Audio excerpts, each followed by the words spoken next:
Wakil Ketua Komisi Pemberantasan Korupsi Alexander Marwata mengumumkan secara resmi penetapan Gubernur Papua Lukas NMB sebagai tersangka dalam kasus dugaan tindak pidana korupsi dalam konferensi pers yang digelar di Gedung Merah Putih KPK pada Rabu. Meski telah secara resmi ditetapkan sebagai tersangka, Alexander Marwata belum membeberkan detail perkara yang membelit Lukas NMB.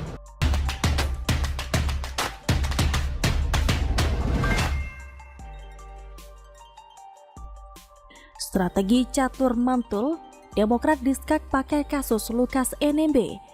Ditulis oleh Manuel dari siwar.com. Sungguh mengerikan melihat dugaan aliran dana ratusan miliar yang mengalir dari kader Partai Demokrat di Papua ke luar negeri. Namanya adalah Lukas NMB yang diduga kuat ada di dalam poros aliran ratusan miliar ini. Untuk orang-orang yang agak sensitif soal isu suku, agama, ras, dan antar golongan, saya akan membuka artikel ini dengan disclaimer bahwa saya tidak sedang mempermainkan suku, agama, ras, dan antar golongan. Ini murni adalah politik yang harus kita bahas bersama-sama demi masa depan di 2024 yang lebih baik. Bapak Lukas ini adalah gubernur di Papua. Saya tidak mempermasalahkan soal lokasinya karena kalau bicara tentang dugaan korupsi bisa dilakukan oleh siapa saja dengan latar belakang apa saja. Tapi yang ingin saya garis bawahi adalah Partai Demokrat yang menjadi partai di mana Lukas ada di dalamnya. Orang ini adalah sosok yang menjadi gubernur dan membawa stadion dengan namanya sendiri.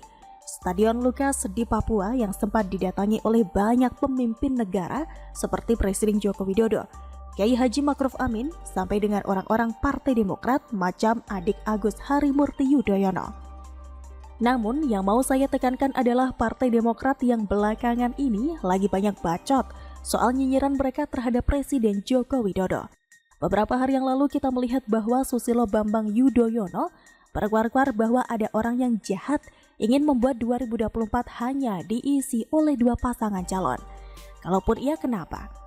Padahal kita melihat bahwa ini merupakan bumerang bagi Demokrat yang saat 2009 silam membuat aturan ambang batas presiden yang harus dipilih oleh 20% minimal suara partai. Ini adalah senjata makan tuan yang membuat SBY sekarang ketar-ketir dan berkuar-kuar menjerit-jerit halus. Harus ada istilah turun gunung yang sudah dia pakai beberapa kali di sepanjang beberapa waktu tahun ini. Ngapain turun gunung? Orang mentalitasnya SBY saja sudah ada di bawah kok.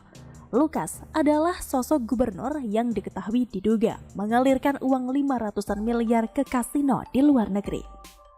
Wow, luar biasa banget ya temuan PPATK ini. Penetapan tersangka dari penegak hukum ke Lukas NMB ini adalah bukan hanya dugaan gratifikasi 1 miliar yang sempat heboh beberapa waktu lalu. Tapi Mahfud MD yang adalah Menteri Koordinator Politik Hukum dan HAM mengatakan bahwa ada dugaan ratusan miliar yang mengalir ke kasino di luar negeri dari Lukas. Mahfud MD mengatakan dan mengutip data dari temuan PPATK.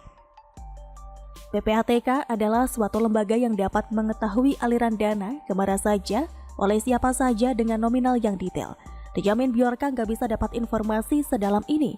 PPATK adalah pusat pengelolaan dan analisis transaksi keuangan. Kalau menurut Opung Luhut di kantornya, di situ ada sebuah alarm merah yang berbunyi jika ada transaksi tak wajar berlangsung di hari itu. Saya sih cukup percaya ya dengan pengakuan dan cerita dari Opung, dan Demokrat lah yang lagi-lagi terjaring dari kasus dugaan korupsi.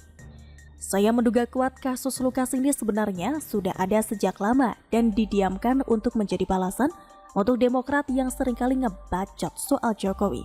Saya jadi ingat bagaimana dulu Susilo Bambang Yudhoyono ngebacot dibelusukan ke daerah Jawa, mendadak Presiden Joko Widodo yang ke Wisma Hambalang yang merupakan proyek mangkrak itu.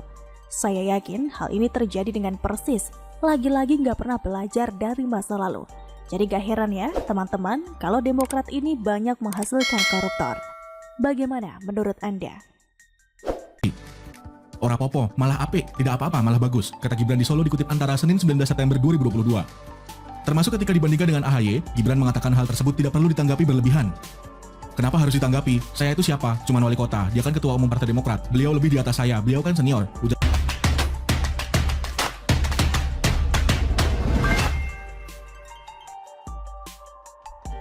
Gibran kembali buktikan dirinya di atas AHY dalam hal kualitas. Ditulis oleh Syardi dari siwar.com. AHY membanding-bandingkan kinerja Jokowi dengan SBY. Sebagai anak yang berbakti, tentu AHY akan berusaha mendewakan SBY meskipun harus menanggung malu akibat ditertawakan satu Indonesia.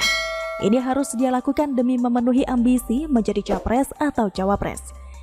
Gibran memuji AHY yang membandingkan kinerja Jokowi dengan SBY. Ora popo, malah apik, tidak apa-apa, malah bagus, katanya. Kenapa harus ditanggapi? Saya itu siapa? Cuma wali kota, dia kan ketua umum Partai Demokrat. Beliau lebih di atas saya, beliau kan senior, katanya. Bahkan menurut Gibran, AHY sudah memiliki lebih banyak pengalaman dibandingkan dengan dirinya karena lebih berpengalaman di TNI. Selain itu, Gibran tidak pernah mau membanggakan bapaknya sendiri. Kalau saya lebih suka membanggakan diri sendiri. Mengenai kinerja Presiden Jokowi, tanya warga menilainya seperti apa, katanya. Sebenarnya perkataan Gibran ini bisa bermakna apapun tergantung siapa yang menafsirkan. Multi persepsi. Tapi satu hal yang pasti, tetap respek terhadap Gibran yang hormat pada siapa saja. Tidak melakukan sindir-menyindir secara politik demi agenda tertentu. Ibarat padi semakin menguning dan berisi, pasti akan semakin merunduk. Dalam hal ini, harus diakui bahwa Gibran berkali lipat jauh di atas AHY dalam hal kepemimpinan dan sikap dalam berpolitik. Meski Gibran memuji AHY, tapi justru AHY yang seharusnya belajar atau bila perlu berguru pada Gibran bagaimana mendapatkan respek dari orang lain tanpa perlu menjadi kekanak-kanakan. Saya lebih suka mengartikan ucapan Gibran ini sebagai sindiran halus, meski mungkin Gibran tidak bermaksud begitu. Ini seperti AHY diangkat tinggi-tinggi, tapi sebenarnya Gibran yang terlihat lebih tinggi. Ini juga bisa dikatakan satir kelas Wahid, halus tapi menusuk, mengelus tapi rasanya seperti ditempeleng. Gibran mengaku bukan siapa-siapa, sedangkan AHY ketua umum partai. Lah, semua orang juga tahu AHY jadi ketua umum karena banyak peran dari SBY. Tanpa sosok SBY jangankan jadi ketua umum, jadi petinggi partai saja belum tentu bisa. Paling jadi kader biasa doang. AHY ibarat bisa naik sepeda tapi harus terus dipegangi oleh SBY agar tidak jatuh. Kualitas SBY dan AHY terlihat jelas saat mereka berpidato pada Rapimnas Partai Demokrat beberapa hari lalu.